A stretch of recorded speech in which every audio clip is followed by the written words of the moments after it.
ارتقائی مراحل سے اسلام گزر رہا ہے، تکالیف جس قسم کی تھیں، پھر وہی بات ہے کہ اب ایک پیریڈ ایسا ہے کہ جس میں ہجرت اور سارے معاملات اس میں آپ مستقل کھڑی ہوئی ہیں، ظاہر گھرانہ صدیق اکبر رضی اللہ تعالیٰ عنہ کھڑا ہوا ہے، اور پھر وہ جو آپ نے ہجرت کے بعد ابتدائی جو حالات ہیں آپ کے نظر آتے ہیں، اس میں ہمیں ابتدائی زندگی میں انتہائی تنگ دستی نظر آتی ہے، پریشانی نظر آتی ہے، فقر و فاقہ نظر آتا ہے، اور شکر گزاری جو ہے خاص طور پہ نظر آتی ہے. لیکن وہی بات پھر سرکار علیہ السلام کا ایک جملہ، اور جب دنیا پلٹی تو مال آنے کے باوجود بھی طبیعت میں وہی درویشی ہے، وہی سخاوت اور فیاضی. ذرا بتائیے کیا ہوا وہ؟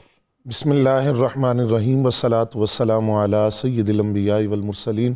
جنید بھائی، آج جس ہستی کا ذکر ہم کر رہے ہیں، انہوں نے سعادت بری عظیم نسبتوں کے جرمٹ میں اور صداقت کی آغوش میں پرورش پائی ہے، بلکہ یوں کہیں کہ یہ پروردہ آغوش صداقت ہیں. حضرت سیدنا صدیق اکبر رضی اللہ تعالیٰ عنہ کی یہ صاحبزادی حضرت اسماء بنت ابی بکر رضی اللہ تعالیٰ عنہ یہ اس حوالے سے بھی منفرد حیثیت رکھتی ہیں کہ انہوں نے زمانے جاہلیت بھی دیکھا، دور نبوت بھی دیکھا، خلفائے راشدین کا دور بھی دیکھا، اور اپنے بیٹے کی شہادت کو بھی دیکھا. بالکل ٹھیک ہے. آپ جب ہجرت کے بعد مدینہ طیبہ پہنچتی ہیں اپنے شوہر حضرت زبیر بن العوام رضی اللہ تعالیٰ عنہ کے ساتھ، جو صحابی رسول بھی ہیں اور عشرہ مبشرہ میں بھی شامل ہیں، تو آپ نے بڑا ایک تنگی کا زمانہ دیکھا. آپ خود بیان فرماتی ہیں کہ جس وقت حضرت زبیر رضی اللہ تعالیٰ عنہ کے ساتھ میں مدینہ طیبہ آئی، ان کے پاس ایک گھوڑا اور ایک اونٹنی تھی.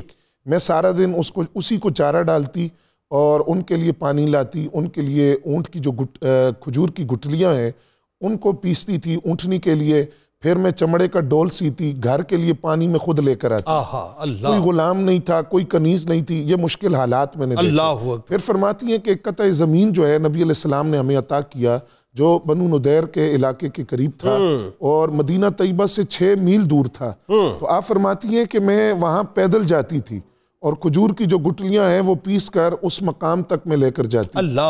نبی اکرم صلی اللہ علیہ وسلم نے بھی مجھے ایک مرتبہ اس حالت میں دیکھا اور سواری پر سوار ہونے کا حکم دیا، تو مردوں کی موجودگی میں نے اس کو مناسب نہیں سمجھا. پھر آپ فرماتی ہیں کہ وہ مشکل حالات اس قدر مشکل حالات تھے کہ بنو ندیر کے اس علاقے کے اندر جہاں جو قطع اراضی نبی علیہ السلام کی طرف سے عطا کیا گیا، اس کے قریب ہی ہمارے پڑوس میں ایک یہودیہ عورت تھی. ٹھیک ہے.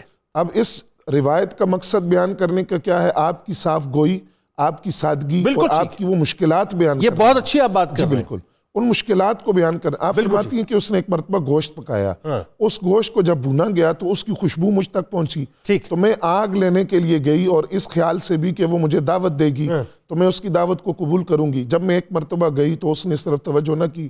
دوسری مرتبہ پھر میں آگ لینے کے لیے گئی، پھر 3 مرتبہ ایسا ہوا تو میں گھر آ گئی. لیکن میں نے اللہ تعالیٰ سے یہ دعا بھی مانگی کہ یہ جو خواہش میرے نفس کے اندر پیدا ہوئی ہے، اللہ رب العزت اس خواہش کو ختم فرما دے. آپ فرماتی ہیں کہ جب اس یہودیہ عورت کا شوہر گھر میں آیا تو اس نے کہا کہ کوئی آیا تھا گھر میں، تو خاتون نے بتایا کہ ایک عرب خاتون ہے جو ہمارے پڑوس میں ہے. تو شوہر نے کہا کہ میں کھانا اس وقت تک نہیں کھاؤں گا جب تک اس گوشت سے اس خاتون کا حصہ نہیں نکالا جائے. اب آپ اس سے اندازہ لگائیے کہ آپ کس قدر صاف گو ہیں اور کس قدر سادگی ہے. خود اپنی روایت آپ نے بیان بھی کی. پھر آپ فرماتی ہیں کہ اس تنگی کے زمانہ کے اندر بھی میں گن گن کے خرچ کرتی تھی. ٹھیک ہے. صدقہ خیرات اس وقت بھی جاری تھا، غرباء کی مدد، مخلوق خدا کی خدمت بھی جاری تھی. نبی اکرم صلی اللہ علیہ وسلم نے ارشاد فرمایا، یہ آپ کی مرویات میں سے بھی ہے، آپ خود اس کو روایت بھی کرتی ہیں. تو فرماتی ہیں کہ نبی علیہ السلام نے مجھے یہ حکم فرمایا کہ اے اسماء، گن گن کے خرچ نہ کرو ورنہ اللہ تعالیٰ بھی اسی انداز سے عطا فرمائے گا. کھلے خرچ کرو اور اللہ رب العزت اسی طرح عطا فرمائے گا اور اس کی برکت دے گا. پھر آپ خود فرماتی ہیں یہ ایمان بھی اور عقیدہ بھی دیا کہ جب میں نے گن گن کے خرچ کرنا چھوڑ دیا بلکہ کھلے ہاتھوں سے خرچ کرنے لگی تو اب اللہ تعالیٰ نے مجھے وسعت بھی عطا کر دی اور اللہ رب العزت نے مجھے مال کے اندر برکتیں بھی عطا کی. حضرت عبداللہ بن زبیر رضی اللہ تعالیٰ عنہ جو آپ کے صاحبزادے ہیں، آپ فرماتے ہیں کہ میری والدہ جو تھی وہ بڑی فیاض تھی، اور ساتھ ہی فرماتے ہیں دوسری روایت اور یہ آپ کی مرویات سے بھی ہے، فرماتے ہیں کہ میری خالہ حضرت عائشہ صدیقہ طیبہ طاہرہ رضی اللہ تعالیٰ عنہ اور میری اماں جان حضرت اسماء بنت ابی بکر رضی اللہ تعالیٰ عنہ، یہ دونوں بڑی کریم النفس بھی تھی، بڑی سخی بھی تھی، اور ان کی سخاوت اپنی مثال آپ تھی.